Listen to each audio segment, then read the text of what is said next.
Assalamualaikum dan salam sejahtera. Bersama saya Muhammad Dihya Sahlan dalam Berita Pagi Sabah edisi Rabu 22 Julai 2020. Baik, kita mulakan berita dengan perkembangan COVID-19 di Sabah. Satu kes positif baru direkod semalam menjadikan jumlah kumulatif kes meningkat kepada 383. Menurut Ketua Pengarah Kesihatan Datuk Dr. Nur Hisham Abdullah, kes tersebut yang membabitkan saringan penyakit serupa influenza dimasukkan ke Hospital Tawau. Sementara itu, infografik Kementerian Kesihatan dan Kesejahteraan Rakyat Sabah memaklumkan tiada kes sembuh direkodkan dan jumlah kumulatif pesakit sembuh kekal 371. 5 pesakit masih menerima rawatan di hospital berpakar negeri ini, iaitu masing-masing satu di Tawau, Tuaran, Sandakan, Putatan dan Nabawan. Angka korban akibat COVID-19 kekal 7 kes. Selepas penutupan sekolah dalam tempoh 3 bulan, hari ini pembelajaran dan pengajaran beroperasi sepenuhnya di semua sekolah. Sebelum ini, persekolahan hanya dibuka kepada murid tadika dan prasekolah, murid tahun 5 dan 6 di sekolah rendah dan semua kelas di sekolah menengah.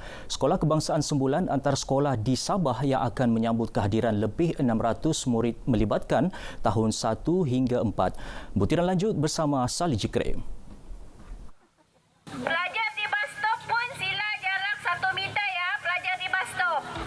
Sebagai persiapan menghadapi suasana baharu di sekolah berikutan penularan COVID-19, pihak pengurusan Sekolah Kebangsaan SK Sembulan mengadakan sesi taklimat kepada semua ibu bapa murid untuk memastikan semua pihak mengetahui tindakan yang dilaksana sekolah dalam membendung COVID-19, sekaligus turut berperanan mengambil langkah keselamatan lebih ketat dengan mematuhi prosedur operasi standard yang ditetapkan. Menurut Guru Besar SK Sembulan, Sabaria Haris, antara langkah keselamatan diambil ialah pematuhan jarak, penandaan arah laluan, pengambilan suhu badan serta penggunaan cecair pembasmi kuman. Untuk memudahkan, kita memperkenalkan kad QR supaya memudahkan pengambilan kehadiran murid dan juga terus mencatat suhu murid-murid tersebut. Yang kedua, kita kerahkan semua guru turun padang. Tidak ada lagi penggiliran bertugas setiap hari. Sementara itu, ketika waktu makan pada masa rehat, murid-murid yang terlibat dengan rancangan makanan tambahan akan menerima makanan di kelas masing-masing bagi memastikan penjarakan sosial dipatuhi. Langkah yang diambil pihak sekolah ini disambut baik Persatuan Ibu Bapa dan Guru PIBG. Saya juga menyokong penuh peranan apa yang telah disediakan, juga usaha guru-guru semasa berada di sekolah. Begitu penyediaan, begitu teliti dan sangat teliti untuk anak-anak semua.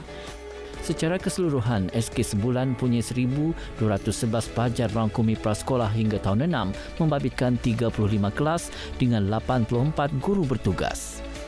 Inilah dikatakan norma baharu yang juga turut digarapkan di sekolah-sekolah sempena sesi persekolahan bagi murid tahun 1 hingga tahun 4 yang memulakan sesi persekolahan 22 hari bulan Julai 2020 ini. Salih Jikri, saluran berita RTM. Untuk adik-adik tahun 1 hingga 4, selamat kembali ke sekolah. Yeay! Pengguna jalan raya 10 Pensiangan bakal menikmati jalan lebih selesa selepas kerja-kerja naik taraf dimulakan nanti. Laluan sejauh 37 km itu merupakan laluan utama penduduk kampung ke Pekan Pensiangan, akan memberi manfaat lebih kepada lebih 2,500 pengguna. Menteri Pembangunan Infrastruktur Datuk Peter Anthony berkata kesemua kos kerja-kerja naik taraf jalan ini melibatkan peruntukan 10 juta ringgit termasuk pembinaan beberapa jambatan konkret. Beliau berkata demikian kepada media selepas lawatan kerja di Pekan Pensiangan. Katanya daripada jumlah laluan sejauh 37 km ini, pihak kementerian juga akan memohon kepada Jabatan Perhutanan untuk mengeluarkan jalan balak sejauh 17 km untuk diambil alih bagi memudahkan kerja-kerja naik taraf nanti. Ini kerana disebabkan perkara berkenaan, pihaknya sukar melakukan kerja-kerja penyelenggaraan dan penaiktarafan. Ketika musim hujan juga, laluan berkenaan menjadi becak dan licin sehingga menyebabkan banyak jambatan tinggalan syarikat balak runtuh. Dalam lawatan ini, Datuk Peter turut meluluskan pembinaan bangunan baharu Mahkamah Anak Negeri dan rumah rehat di Pekan Pensiangan yang telah usang, masing-masing berjumlah RM250,000. Kemasukan pelancong antarabangsa dari zon hijau perlu dilaksanakan secara berperingkat demi menjamin keselamatan kesihatan semua pihak. Pengurusi Pelancongan Sempurna Jamila Angkirlen berkata langkah itu akan memberi ruang semua pihak untuk lebih bersedia sekiranya berlaku penularan COVID-19. Dari kawasan hijau ke hijau, dia perlu berperingkat juga untuk pihak KKM ada persediaan buat lapisan macam screening tu secara detail, mungkin dari segi kaki tangan, segi peralatan. So dia kena betul-betul bersedialah dan dilakukan secara berperingkat sekiranya ada penularan. So kita bagi pihak di Malaysia atau di Sabah kita boleh bersedialah. Beliau berkata demikian kepada RTM semasa lawatan suai kenal sempurna sempena cuti-cuti Malaysia di Pulau Mabul sempurna. Selain itu, Jamila menjelaskan saringan COVID-19 di lapangan terbang sejurus ketibaan pelancong juga perlu diperketat. Menurutnya, pengusaha pelancongan di Sempurna menyambut baik komitmen kerajaan lebih bersedia dalam menghadapi sebarang kemungkinan untuk melonggarkan sekatan sumpadan negeri kepada pelancong antarabangsa dari zon hijau termasuk China. Katanya persiapan rapi telah dilakukan pihaknya mengikut prosedur operasi standard SOP yang ditetapkan kerajaan. Persatuan Pengusaha Syarikat Pelancongan Bumi Putra Tempatan Sempurna Sabah PPS-PBTS menyediakan variasi pakej pelancongan menarik pada harga berpatutan. Ia antara usaha menarik kehadiran lebih ramai pelancong ke daerah itu selepas sektor berkenaan berehat panjang susulan pelaksanaan Perintah Kawalan Pergerakan PKP bagi membendung penularan COVID-19 bermula 18 Mac lalu. Pengerusi PPS-PBTS Kerinu Jalani berkata inisiatif itu akan dilaksana dengan kerjasama operator pelancongan dalam dan luar negara. Katanya banyak destinasi pelancongan menarik dan baharu di Sempurna yang belum diketahui pelancong.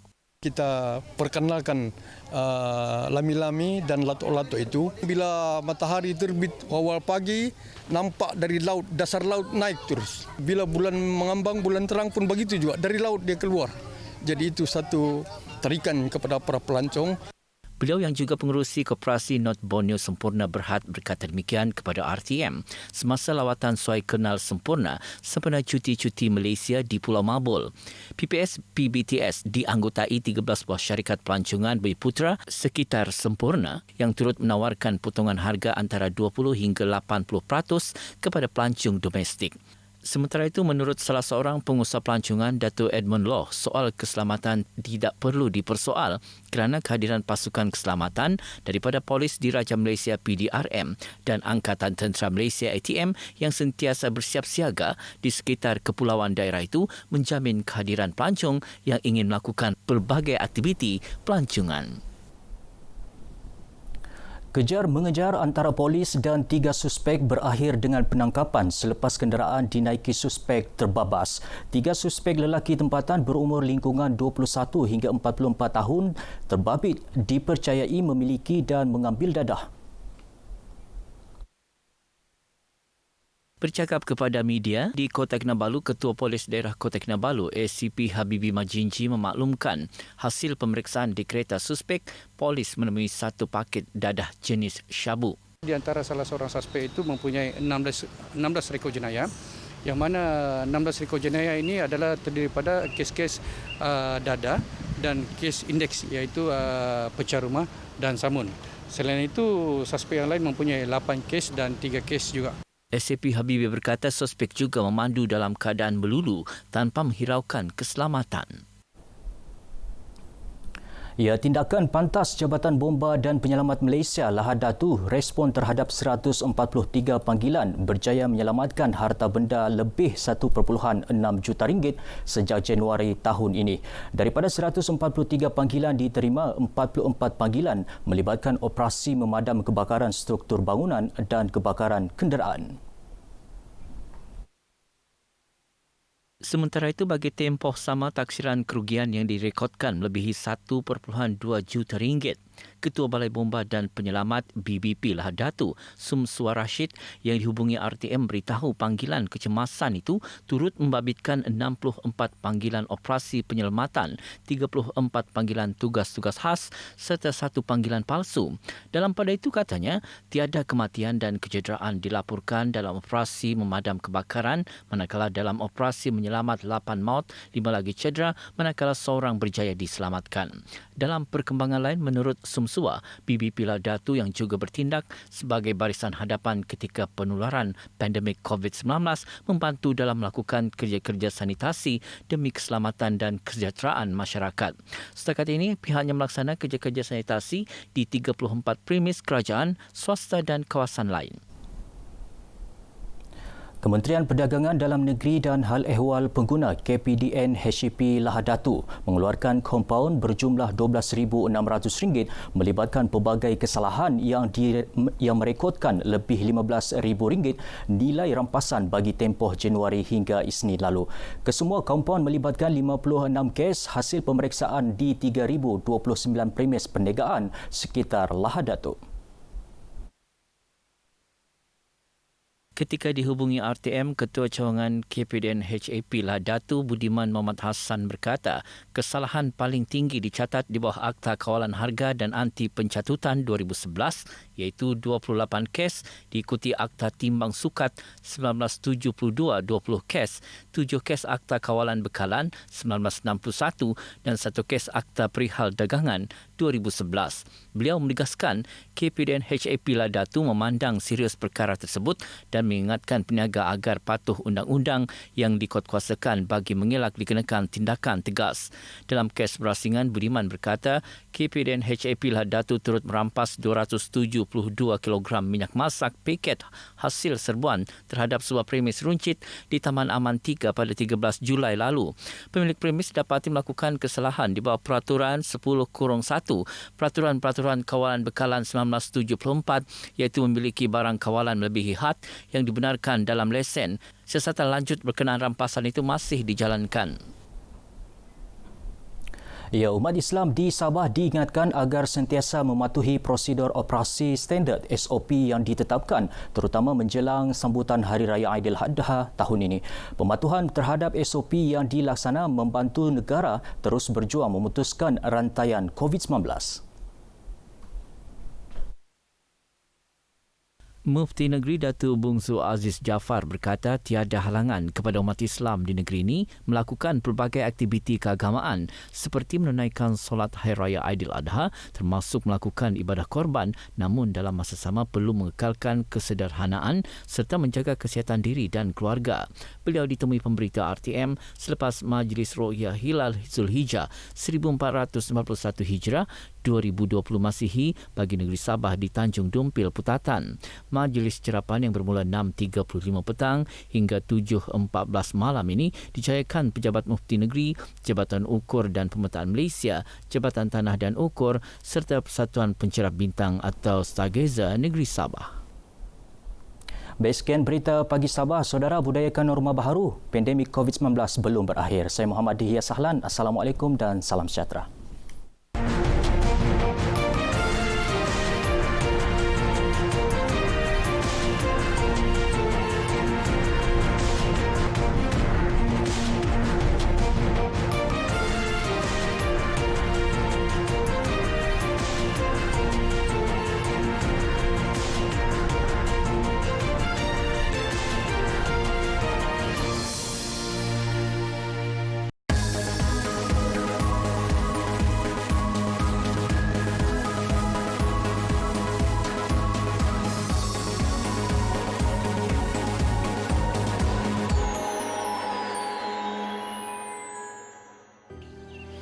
Macam betul-betul. Sekarang My Freeview sudah ada di seluruh negara dengan siaran digital yang jelas.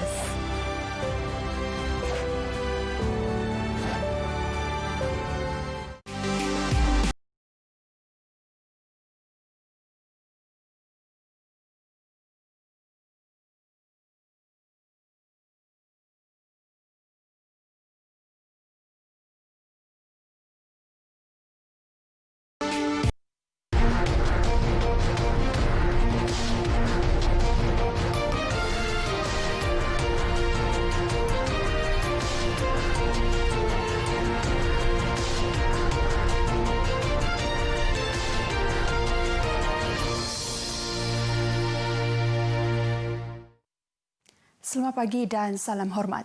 Berita Pagi Sarawak hari ini edisi Rabu 22 Julai bersama saya Debbie Amanda Padan. Kita mulakan berita dengan perkembangan COVID-19 di Sarawak. Rakyat Sarawak dinasihati supaya menggunakan aplikasi pengesanan kontak seperti MySejahtera, Qminity atau COVID Trace. Timbalan Ketua Menteri Dato' Amar Douglas Uka Embas berkata, ini bagi memudahkan pemantauan serta pengesanan pergerakan jangkitan wabak COVID-19. Dato' Amar Douglas yang juga pengerusi Jawatan Kuasa Pengurusan Bencana Negeri berkata, pelitup separuh muka juga hendaklah digunakan ketika berada di tempat awam selain terus mengamalkan prosedur operasi standard yang ditetapkan. Beliau juga memberitahu meskipun terdapat jumlah kes yang membimbangkan di daerah Kuching, tiada kuarantin rentas sempadan bagi keluar masuk ke Kuching dilaksanakan setakat ini, namun pemantauan akan tetap dilakukan. So we have to take a lot of feedback from the public, from business sector, and we will discuss with Yang Amat Berhormat Ketua Menteri because if we stop inter-district travel, that can bring a lot of issue. Beliau mendedahkan demikian pada sidang media harian COVID-19 di Kuching. Setakat ini, Sarawak merekodkan 619 kes positif COVID-19 dengan 8 kluster masih aktif. Kluster berkenaan ialah kluster tapak pembinaan, kluster syarikat kejuruteraan, kluster Mambung, kluster pusat perubatan, kluster Jupiter, kluster Pasar Stutong, kluster Jeti Kuching dan kluster Sentosa. Lebih 750 penduduk kampung Seroban di Serian bakal menikmati pembangunan infrastruktur yang lebih baik dalam tempoh 3 bulan lagi. Menurut Ahli Dewan Undangan Negeri Bukit Semuja, John Ilus, ini menerusi pembinaan jambatan konkrit sepanjang 12 meter ke jalan raya utama dan penurapan jalan kampung sejauh lebih 300 meter. John Ilus memberitahu projek tersebut dengan anggaran kos RM500,000 telah bermula sejak 10 Julai lepas dan dijangka siap sepenuhnya awal bulan Oktober ini. Projek di bawah program transformasi luar bandar ini akan menggantikan jambatan buluh yang merentasi sebatang sungai kecil dan menggantikan jalan tanah di kampung berkenaan. John menyatakan demikian pada majlis penyerahan tapak projek tersebut oleh Majlis Daerah Serian kepada pihak kontraktor bertempat di Balai Raya Kampung Seroban Serian. Beliau turut menjelaskan pelaksanaan sesebuah projek rakyat perlu mengambil masa kerana ia memerlukan perancangan yang teliti selain melibatkan peruntukan kewangan. Ini penting bagi memastikan pelaksanaannya berjalan lancar untuk manfaat rakyat. Sarawak menawarkan pelbagai keistimewaan yang pastinya akan memberi keterujaan kepada pengunjung yang datang ke negeri ini. Selain menyajikan keindahan alam semula jadi, turut menjadi tumpuan hasil kraf tangan dan produk kek lapis yang juga sering menjadi pilihan sebagai buah tangan apabila kembali dari bumi Kenialang. Lokasi utama yang menyediakan pelbagai pilihan kraf tangan kepada pengunjung ialah di Bazar Utama, berhampiran dengan tebingan Sungai Kuching. Bersempena dengan kempen Beli Barangan Buatan Malaysia, industri kraf tangan tempatan turut diberi keutamaan dan kempen itu disambut baik oleh para peniaga kraf tangan di kawasan ini. Samengau yang hampir 7 tahun berniaga di Bazar Utama memberitahu antara kraf tangan yang menjadi tumpuan pengunjung iaitu rantai manik etnik suku kaum yang terdapat di negeri ini dan beg tangan ukiran tempatan. Wah, saya rasa sangat bagus. Orang tempatan, macam orang Malaysia kita beli barang sendiri, itu ialah idea yang sangat bagus. Boleh macam ekonomi kita boleh naik, jualan dalam negeri pun okey. Ya, itu sangat bagus. Daripada duit kita alih kepada luar negara. Oh, itu hanya less 10% sajalah. Macam lebih menghargai macam produk sini sajalah. Dalam tempoh Perintah Kawalan Pergerakan Pemulihan yang hanya membuka ruang kepada pelancongan domestik sahaja adalah peluang baik untuk mempromosi hasil kraf tangan dan produk luaran tempatan. Lebih baguslah kita membeli barang lokal kita sendiri sebab kita harganya berapa mahal kan, kita beli di luar nun kita harganya ada bertambah lagi macamnya RM8 jadi 10-12 kan. Mun di situ harga macam situ kan kita dapat beli kek tu RM10 je, tapi mudah di mbak di sini harganya lebih daripada ya. Kerajaan menerusi Pelan Jana Semula Ekonomi Negara telah memperuntukkan RM20 juta bagi memastikan kempen beli barangan buatan Malaysia tahun 2020 dapat memberi impak besar kepada sektor peruncitan tempatan. Usaha ini sekaligus memulihkan serta mengekalkan daya saing ekonomi. Jasa pahlawan negara dalam mempertahankan keselamatan negara amat dihargai. Meningkap kisah perjuangan penerima pingat Seri Pahlawan Gagah Perkasa, Kopral Bersara Itin Bijam mempertaruh nyawa berdepan pengganas komunis mampu menyemarakan lagi rasa cinta kita terhadap tanah air. Wartawan Noriza Jau ada kisahnya. Masih segar diingatan beliau peristiwa berdarah 29 April 1972 di Jalan Ulu Oyak, Sibu. Beliau bersama 4 anggota yang ketika itu dalam perjalanan dari Batu 30 ke Batu 43 diserang hendap oleh sekumpulan pengganas komunis. Berbekal ilmu ketenteraan dan semangat juang yang tinggi, beliau yang ketika itu bersama mendiang Ngalinuh Bala berjaya mengharungi saat genting malah dapat menjejaki sarang pengganas komunis yang terletak di atas bukit berhampiran. Saat itulah terbuktinya keperwiraan beliau bersama mendiang Ngalinuh apabila mereka mengepung sarang komunis itu dan Itin melepaskan tembakan lalu menumbangkan 2 komunis di situ manakala selebih lari bertempiaran dan cedera parah. Panggil kawan tu, panggil semua. Kita mau ambil atau bangkai, ambil mayat. Okey lah. Sabarlah. Rindah dulu. Terus tertembak. Sana ada tembak. Saya pergi tembak tu dulu. Takut orang tertembak. Orang dah tidak ada tembak lagi. Biasa. Jalan sana. Ini ada tembak. Sini ada tembak. Ada darah. Ada darah. Dah tu. Ada kain cula kita dah. Kain cula tu yang panjang. Basah lah bandara. Tinggal pakai. Mana tempat dah ada tahu lah. Pergi lagi. Pergi sana. Itu yang mayat sana lah. Pergi tempat mayat sana, ada 2 orang mati. Atas semangat juang inilah beliau dianugerahkan pingat Seri Pahlawan Gagah Perkasa pada 6 Julai 1972 oleh Yang di-Pertuan Agong Al-Sultan Al-Mutasimul Bilahi Muhibbuddin Tuanku Al-Haj Abdul Halim Muazzam Shah ibni almarhum Sultan Badli Shah. Beliau mula berkhidmat sebagai konstabel pada 27 Februari 1963 dan setelah tamat latihan asas kepolisian, beliau ditempatkan di Batalion 18 Pasukan Polis Hutan Miri mulai 10 Januari 1972. Beliau dinaikkan pangkat kepada Lance Corporal pada 1 Mac 1985 dan seterusnya Corporal pada 1 Januari 1991. Beliau bersara wajib pada 31 Disember 1995. Anak sulung beliau, Linda Nacha Itin, ketika ditemui amat berbangga dengan penganugerahan yang diberikan oleh kerajaan kepada bapanya yang merupakan anugerah tertinggi di Malaysia. Berkenaan dengan anugerah yang bapa dapat tu, kami sekeluarga rasa bangga lah sebab kami tahu dia sudah buat yang terbaik untuk pasukan dia dan dia melakukan semua tu atas tanggungjawab dia sebagai seorang polis yang menjaga keselamatan orang awam harta benda awam dan sebagainya.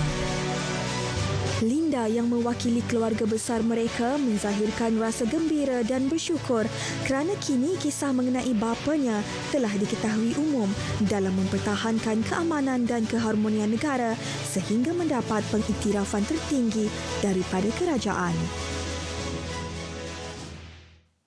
Meskipun sambutan Hari Sarawak yang disambut hari ini sedikit berlainan dengan tahun sebelum ini, namun semangat juang dan cintakan negeri terus menebal dalam diri anak Sarawak. Presiden Persatuan Bisayak Sarawak, Dato' Antonio Kahtigalis berkata, kerjasama semua pihak adalah penting dalam memacu pembangunan serta kemajuan negeri ini bagi mencapai visi menjadikan Sarawak negeri termaju menjelang tahun 2030. Memajukan negeri Sarawak ini bersama dengan pemimpin-pemimpin negeri dan semua kita bekerjasama kerana kemajuan negeri ini atas kerjasama semua. Lebih lagi kita menuju ke visi negeri ini untuk sebagai negeri maju 2030. Ya. Akhir sekali saya ucapkan selamat Hari Sarawak. Semoga semuanya merayakan di tempat masing-masing dengan cara masing-masing kerana tidak dapat berkumpul berkait pandemik ini. Saya mengucapkan selamat Hari Sarawak kepada semua rakyat Sarawak di seluruh Malaysia. Jian Dau Sarawak 2020 menyat ulus semua jian kenin jian pengurep Tina Hawa. Semoga anak-anak muda juga akan terus-menerus menyokong dan bekerja keras untuk memajukan negeri kita yang tercinta ini. Selamat Hari Sarawak. Bertemakan Sarawak Cemerlang, sambutan Hari Sarawak 2020 yang diadakan di Miri hari ini menjadi platform untuk menyampaikan mesej kemajuan, pembangunan dan perpaduan negeri yang telah dikecapi selama ini. Sebelum mengakhiri berita pagi Sarawak hari ini, saya Debbie Amanda Padan, mewakili RTM Sarawak mengucapkan selamat Hari Sarawak kepada rakyat Bumi Kenyalang. Sarawak Cemerlang juga bersempena dengan pelancaran Bulan Kebangsaan dan Kibar Jalur Gemilang 2020 peringkat negeri yang akan diadakan 28 Julai ini di bangunan baharu Dewan Undangan Negeri di Kuching. Marilah kita sama-sama menyemarakan sambutan dengan kebiasaan baharu. Dengan itu, salam hormat dan jumpa lagi.